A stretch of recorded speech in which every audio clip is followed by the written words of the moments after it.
For God so loved the world, come on, that He gave His only Son, and whosoever 오늘 전도서 기자는 때의 다름을 우리가 보고 깨닫기를 이야기하고 있습니다.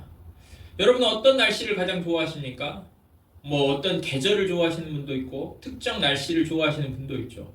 저는 축구를 좋아하니까 당연히 화창한 축구하기 좋은 날씨면 가장 좋다고 생각하는데, 그런다고 해서 화창한 봄날처럼 선샤인이 이렇게 내리쬐는 날만 좋습니까? 그러면 또 어떤 분은 비 오는 날, 비바람이 부는 날이 좋습니다. 그래서 매일 비바람만 오면 어떨까요? 또 눈을 좋아하는 사람들은 눈이 내리면 너무 낭만적이고 로맨틱하니까 눈이 오는 겨울 날씨가 좋아요. 그래서 365일 눈만 내리면 어떻습니까? 아니죠. 인생이 그렇지 않습니다. 비가 오면 우산이 팔리고, 날씨가 더우면 생수가 팔리고, 눈이 내리면 장갑이 팔리고, 그런 것이 인생입니다.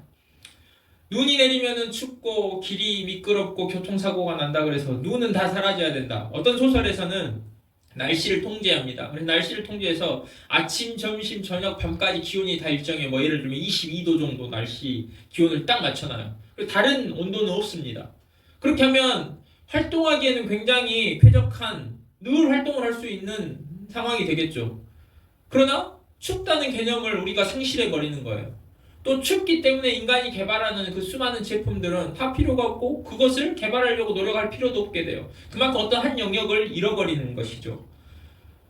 그 온도가 22도가 되면 눈이 사라져버리면 빙하가 녹아버릴 것이고, 그러면 이제 이거는 재앙적인 이야기지만 해안가 도시들은 70% 80% 다 잠기게 되는 것이죠. 그렇지 않아요. 다 계절마다 또 날씨마다 이 때의 다름이 있습니다. 그러면 날씨만 그렇습니까? 우리의 감정은 어떻습니까? 인간은 어떤 한 가지 감정, 왜 기쁘고 즐거우면 좋잖아요. 행복하면. 그러면 기쁘고 즐겁고 행복한 감정만 우리에게 있습니까? 아니잖아요. 희노애락이라고 하죠. 감정이 다 또 달라요. 이 감정이 한 가지 감정만 있다면, 만약에 기쁘고 즐겁고 행복한 감정이 좋으니까 그 감정만 있다면 어떨까요? 여러분이 즐기는 문학작품, 즐겨보는 드라마와 영화는 기쁘고 즐겁고 행복한 이야기로만 쓰여 있습니까? 아니죠. 가요의 그 노래 가사들, 그리고 예술 작품들, 그것들은 인간의 다양한 그 감정의 변화들, 희노애락을 다양하게 표현하기 때문에 기쁘고 즐겁고 행복한 모습만 있다면 한 7, 80%는 그런 것들은 다 사라지게 될 것입니다. 우리가 다른 감정을 못 느낀다면. 그런데 감정도 정말로 아침 다르고 점심 다르고, 우리 어떤 때는 반찬 하나 때문에도 기분이 왔다 갔다 하잖아요. 맛있는 반찬 나오면 갑자기 기분이 너무 좋아지고, 근데 내가 싫어하는 반찬, 이거밖에 반찬을 안 했어요? 하면서 짜증이 날 때도 있고, 우리 감정, 반찬 하나에도 이 감정이 들락날락 오르락내리락하게 만들어져 있다는 거예요. 놀랍지 않습니까? 제가 축구하다가 아침에 발목을 다친 적이 있어요. 근데 얼마나 아팠던지, 그 발목을 다치고 얼마나 발목이 아팠던지 제가 땅을 치면서 그 고통 중에 너무 아프니까. 근데 어떤 감정이 드냐면 아픈 감정보다 더 큰 것이 후회였어요. 후회라는 감정이 물밀듯이 밀려오더라고요. 왜냐면 제가 사실은 10분 전에, 그 아침에 이제 경기를 하다 먼저 갈 사람은 가도 되거든요. 10분 전에 오늘은 일찍 가야지 하고 마음을 먹고 있었고, 10분 전에 이미 지나가지고 갔어야 돼요. 가려고 했는데 10분만 더 차야지, 재밌으니까 10분만 더 해야지 하는 욕심을 부렸던 거예요. 10분만 더 해야지 하다가 제가 그날 다치고 5개월을 축구를 못했습니다. 5개월을 그 재활하는데 너무 힘들었어요. 그러니까 그 다쳤을 때 내가 10분만 일찍 갈걸, 그 10분 욕심내다가 앞으로 얼마나 이제 고통을 당하고 얼마나 또 집에 가면 얼마나 혼날 것이며 이런 생각들에 얼마나 후회가 몰려오던지 모릅니다. 여러분, 우리의 이 슬픔이라는 거, 어떤 화라는 거, 어떤 사람은 이래요. 어떤 엄마가 이런 말을 하는 걸 들었어요. 아이가 자는 모습을 보면 너무 평화롭고 너무 뿌듯한 마음과 행복한 마음이 든다는 거예요. 아이가 자는 모습을 보면 얼마나 평화롭습니까? 얼마나 마음이 좋습니까? 근데 또 그 아이가 깨어나는 모습을 보면 갑자기 화가 난다고 그런 말을 하는, 우리의 감정이 다르단 말이에요. 슬픔이란 단어 하나에도 층위가 다릅니다. 그냥 슬프다, 우리말엔 그래서 슬프다, 애달프다, 창자가 끊어지는 아픔이다, 여러 가지 표현들을 쓸 수 있어요. 왜 그렇습니까? 슬픔이란 단어 하나에도 그 충이가 그 깊이가 다르기 때문이에요. 얼마나 내가 그 슬픔을 사람마다 다 다르게 느끼는 거죠. 감정도 때에 따라 상황에 따라 다 다릅니다. 우리의 인생의 상황, 환경도 마찬가지예요. 어떤 때는 큰 집에 살 때도 있고 어떤 때는 작은 집에 살 때도 있습니다.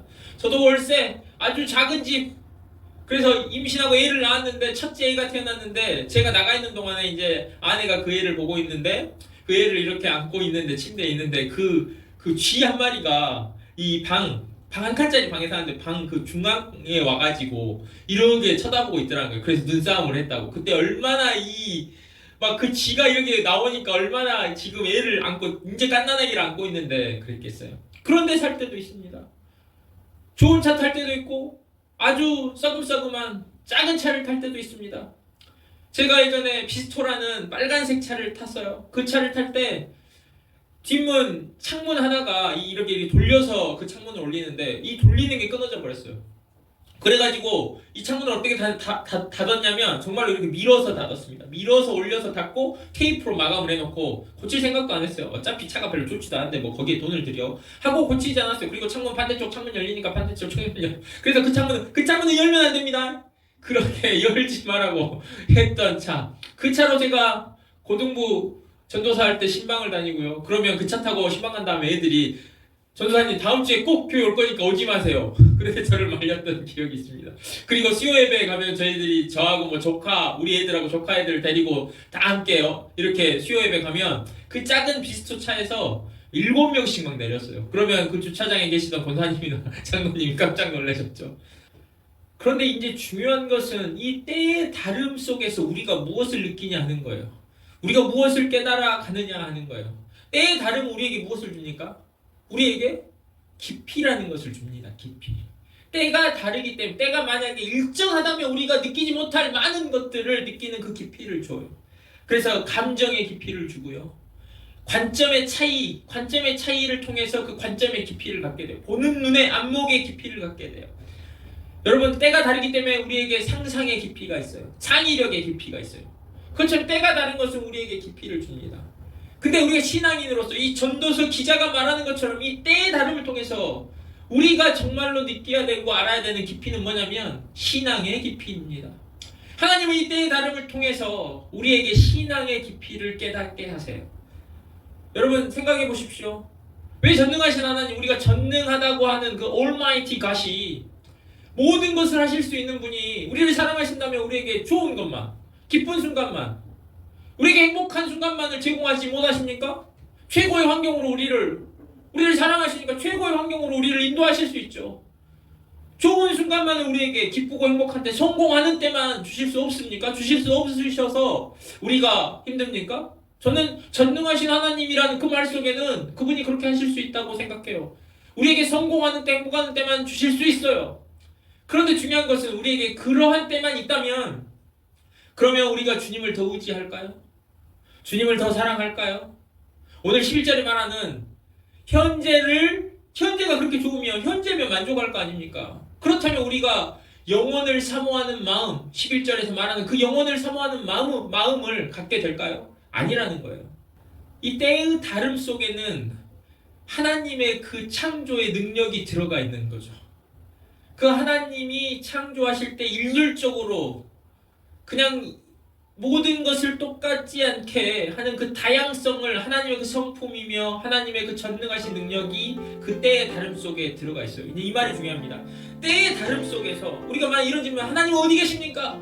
하면 그 하나님이 어디 계신다를 사실은 때가 다름으로 통해서 거기에 계속 그 하나님의 그 나타나심이 있는 거예요.